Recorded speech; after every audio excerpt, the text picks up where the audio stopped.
கர்த்தர் எனக்குள்ள இருந்த பழைய மனுஷனை தூக்கி போட்டு புது மனுஷனா மாத்தும் போது என் வாழ்க்கை எப்படி தெரியுமா இருந்துச்சு.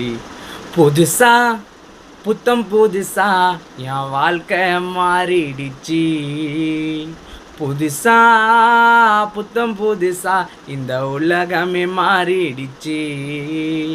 பழைய மனுஷனை துரத்தி புட்டு புதிய தரிசனம் பெற்றுக்கொண்டேன்.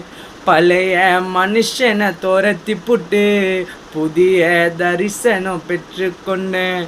வாக்கு தத்தம் தந்து விட்டா என் வாழ்க்கையை உயர்த்தி விட்டா. வார்த்தையால சொன்னதெல்லாம் கண்களால் காண செய்தார். புதுசா புத்தம் புதுசா என் வாழ்க்கை மாறிடுச்சு. புதுசா புத்தம் புதுசா இந்த உலகமே மாறிடுச்சு.